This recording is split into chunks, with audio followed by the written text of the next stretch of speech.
Thanks for the opportunity to be here again and speak, bring the word. And I was thinking about this passage this week and about how you would preach on it. And I was thinking about the fact that this year Elaine and I will celebrate, because it's about weddings, I was thinking about that Elaine and I will celebrate 40 years since we were married in October. And that seems like a good thing.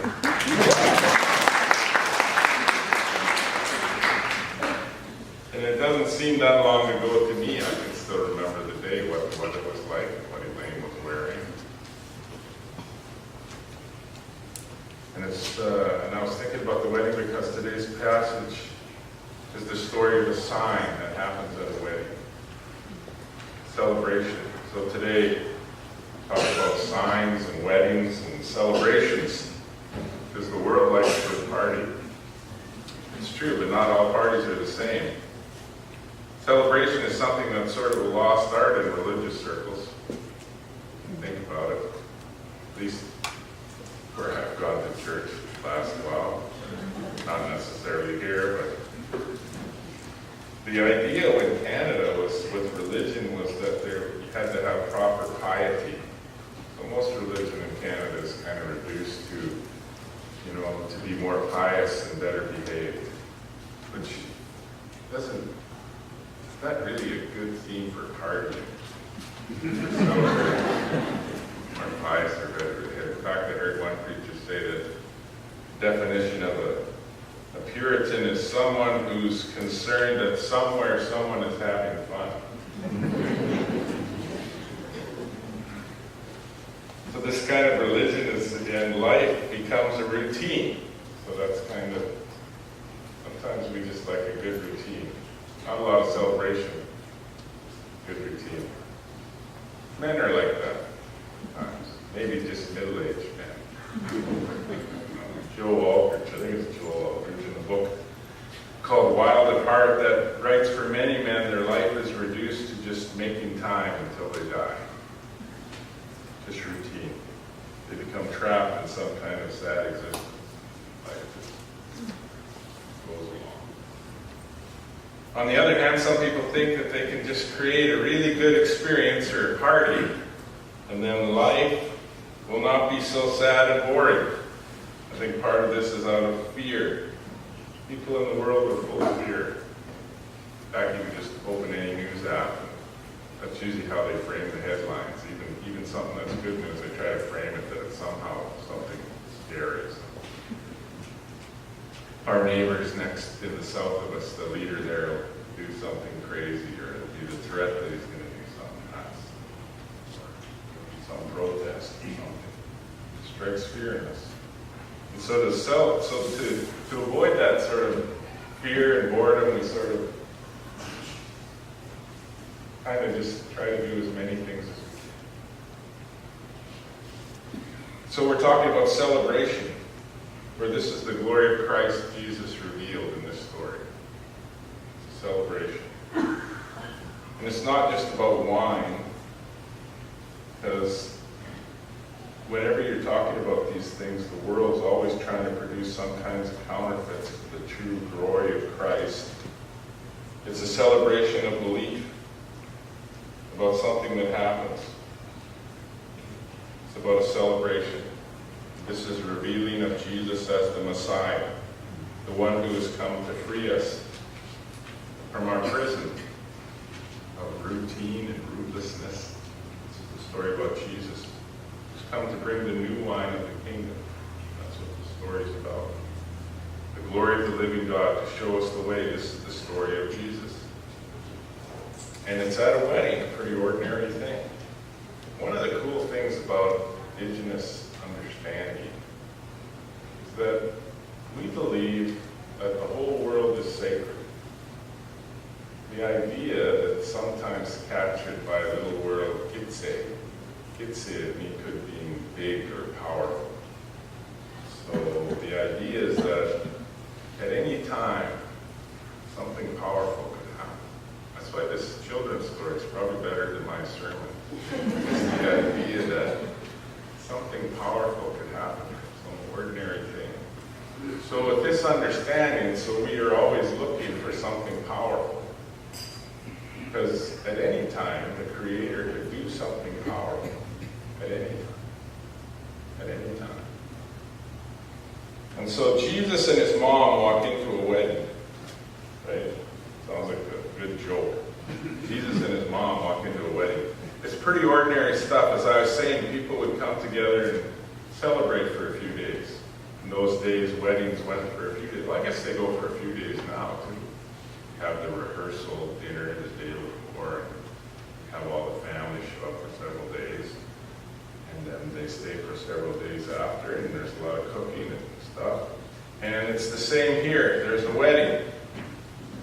Family comes a bit early, and sometimes there's a great deal of money involved. In fact, that's kind of when I was fearing when my daughter got married, because I knew that as in Canada, the practice is that when your daughters get married, you're supposed to pay for it. So I was, there's always this money involved. And so this wedding might have been the same, or it might have been a poor wedding also, because, they seem to have cheap wine at this wedding. I understand that. It's kind of where my family is, kind of grow up. We were cheap wine weddings, we're not the expensive weddings. And so, they're at this wedding. When Elaine and I got married, we'd first met when we were 14 years old. Actually our grandfathers knew one another. Her grandfather knew my grandfather. My father knew her father. But it wasn't any kind of it probably never would have ended up being arranged because our families didn't move in the same circles. People tended to segregate into certain communities. And we kind of knew each other. But I met Elaine when I was 14 years old. I went outside and she was there. And I looked at her and God said, "That's the woman you're going to marry." Or that's the girl, you're only 14. And I was scared to death. Because I'd never felt real love before. At 14. You don't know what that is as a 14-year-old boy. Maybe 14-year-old girls know, but I didn't know what that was. This feeling, because it didn't feel like anything I'd felt before. It was like a new reality. And I kind of ran away several years, several times. But our families kind of knew each other. And eventually there was this pregnancy and miscarriage, and Elaine and I began to live together, but it was often punctuated with sadness as we carried out our routine. And I was drinking a lot, doing a lot of drugs to try to cover up my fear and insecurity. That's how people live, right? It's pretty ordinary stuff. Just having a wedding. And probably relatives of Jesus at the wedding. I mean, because they're little communities, right? And whenever there's a little community, you end up being related to everybody somehow. I remember my nephew got married, and it got kind of scary when we started comparing, because it looked like we might be related from both sides. I think my mother-in-law, how did that go, Elaine? Anyways, I won't, it just gets complicated. I think there was a country western song, "I am my own grandpa." So, Jesus is probably related to everybody at this wedding too. But the point is, they're at a wedding, and this is ordinary human stuff. And Jesus' mother is there, and when Jesus shows up, she tells him the catastrophic news. She kind of whispers it to him. There is no wine. Or they ran out of wine. And there was going to be a riot for sure. This is like running out of rice or something, right? Or for us, running out of fry bread. Right? It's just not supposed to happen. There was going to be a fry bread riot for sure.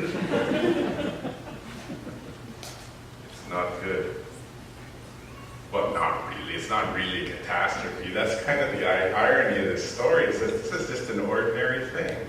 It's an ordinary thing. They're running out of wine. So his mom comes up to Jesus and gives him the hint, they have no more wine. She probably raises her eyebrows or opens her eyes wide. There's a thing that moms do. You know that thing? And you just know that they just told you to do something. When I go to visit my mom, who's in a care home in Rev.Ray Aldred, she'll look at me, she goes, I haven't had a banana split from Dairy Queen for a long time.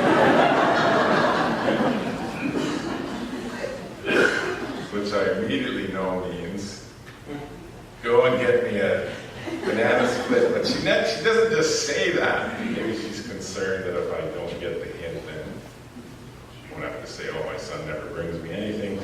But when the wine gives out, the mother Jesus says, they have no wine. And Jesus knows what's going on, and he offers back a standard greeting.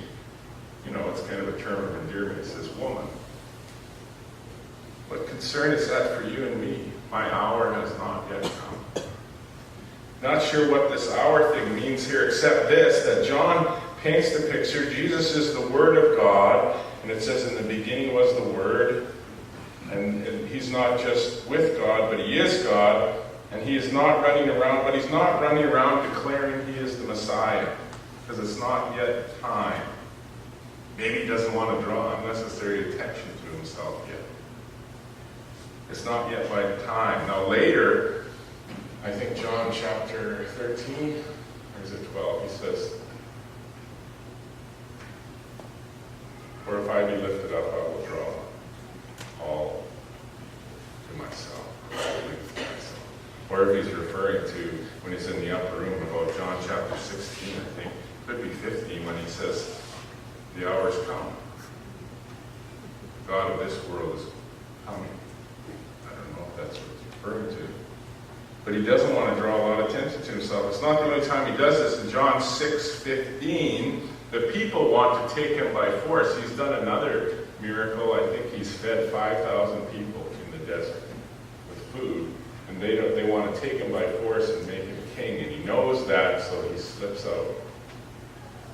Or maybe it's just that true miracle workers never try to draw a lot of attention to themselves. But for whatever reason, his mom says they have no more wine. Jesus knows what she means. He says, what has this got to do with me? Mom, why do you do this? No, I never seen that. And then she turns to the servants and says, do whatever he tells you.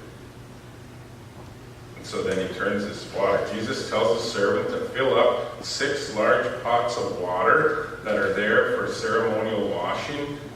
Probably 40 to 50 liters. I don't know that it matters, except it's bigger than those little shot glasses of wine you get in some churches, right? This is a whole bunch of wine. It's an abundance. And then the servants, they do it, they fill it up, and then they take out some wine and they give it to the person who's in charge of the food, and he takes a drink, and then he looks. Probably takes another drink just to make sure. And he calls the bridegroom, for now we have another little crisis. He says, it's probably not going to cause a riot this one. He says, most times you don't save the good stuff till after. You serve the good stuff first, and then when everybody's drunk, you bring out the cheap stuff.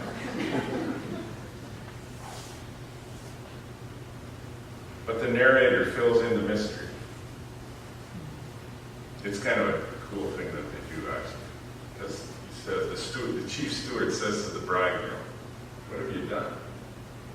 And then the narrator says about Jesus, that Jesus did this. Jesus did this. It was the first of his signs.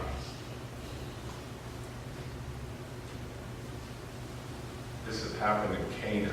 He gives a place, which is what in good indigenous stories, you always have a place, because this means it really happened. It really happened. This was someplace. This wasn't just an imaginary, one of those things you tell a little story, hope your kid figures out what's going on. This is the real thing, and it really happened. And it's tied to Genesis too, because in John's The gospel begins with the words in the beginning. In the beginning. Takes us back to Genesis. And in Genesis chapter 2, there's a wedding there too. Brings the first man, first woman together. He says, for this reason, a man will leave his father and mother and his wife, and there's a big celebration. And here there's a celebration again, only this time the irony too is that the bridegroom is Jesus. For he's there, for this is the foreshadowing of the banquet that will take place at the end of time, and the wedding supper of the Lamb. And this is the beginning. This marks the beginning. And this is new wine. And it's a picture of Genesis again, because Jesus gives the guests new wine. Just like in the beginning of Genesis, the thing that sets the God of Israel apart from all the other gods of the ancient Near East was all the other gods, they made human beings to feed them. But our God, he feeds us. He gives us drink. For this is the Word come in the flesh. This is the first Son. He did it. It's the first Son. And it's an ordinary human life, or ordinary human or Jewish ceremonial washing. This is about abundance. And Jesus does this miracle. Not everyone knows. The bridegroom doesn't know, but his disciples knew. Those who were with Jesus, they knew.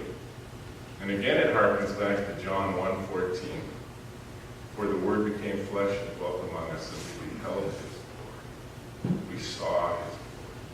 Because it was breaking out all the time. Even in an ordinary wedding, it's breaking out. This is not just about parties or trying to solve our feeling of boredom or routine. This is about God breaking into human life to do something sacred in an ordinary moment. So we would say, this is sacred. This is powerful. You got to watch. And Jesus is the bridegroom and he is the wine. Elaine and I were together, but it wasn't going good, you know. We were, my language, shacking up. That's how we call it. And it wasn't going good.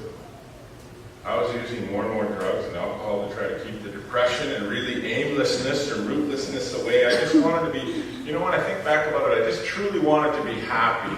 I wanted to be happy. I was looking for joy, but I hadn't learned all the Christian words for being happy yet. We have all these different words, but I just wanted to be happy.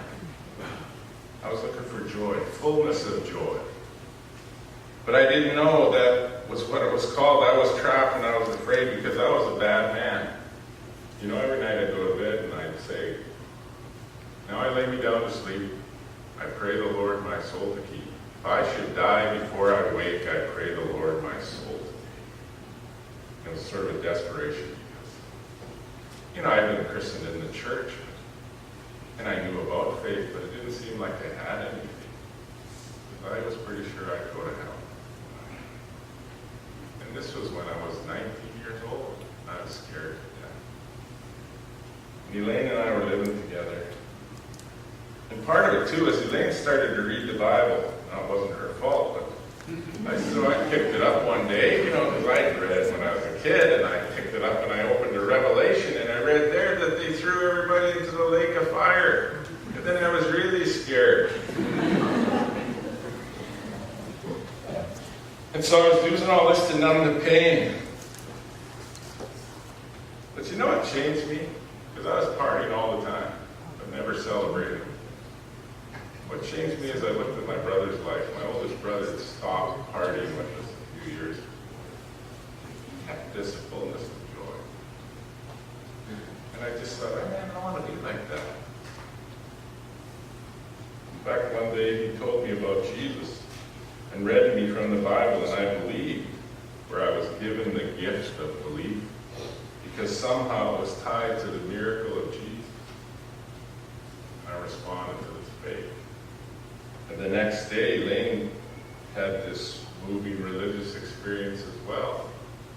And that was on October the 1st, 1979. So we decided, because it wasn't really honoring our families to be living together, because nobody in our families thought that was the right thing to do. So we decided to get married. And so I did like any son, good Indigenous son. I called my mom. I said, Mom, we want to get married. Get it done. So she said, okay. So 12 days later, on the 13th, we were married. You know, Jesus was probably with us before, but man, after the religious experience, you know, he was there in a way I'd never felt before. We got married by a justice of the peace because no minister would take a chance on two people like us, because we had nothing going for us that said it would be a good thing to do. We were teenagers, both 19. We came from different cultures. We were poor. I was working, but I didn't have a lot of money. Too many problems. So the justice of the peace did the wedding, but Jesus was there. And I had not drunk or used drugs for 11 days the day that we got married, so we didn't have any wine. That's probably not a good idea when you're an alcoholic to have wine at your wedding. Maybe some people could do that, but I wasn't one of them. And not a lot of food either, because we didn't have a lot of money, but at least 200 people showed up on short notice. They were our old party friends, our hippies, cowboys. It was like the Freakers' Ball. With partiers of all sorts, and straight people too, and they were drinking juice and pop and tea and coffee. And one of our old party friends said, I can't understand this, I'm not drunk, but I'm really having a good time. Because Jesus was there, and joy was overflowing. Even to unbelievers, overflowing. Which is the result of this miracle at Canaan. His glory is revealed. Glory is revealed. Because Jesus is there. So the point is kind of like the children's point too, is Jesus breaking into life all around us. As we watch for him move, as we celebrate simple things in life. But he's there. He's got to be there. They were with Jesus. They were his disciples. And they saw his glory. And it changed their world. And he changed my world 40 some years ago. And it's always my prayer and our prayer that he's going to do something powerful.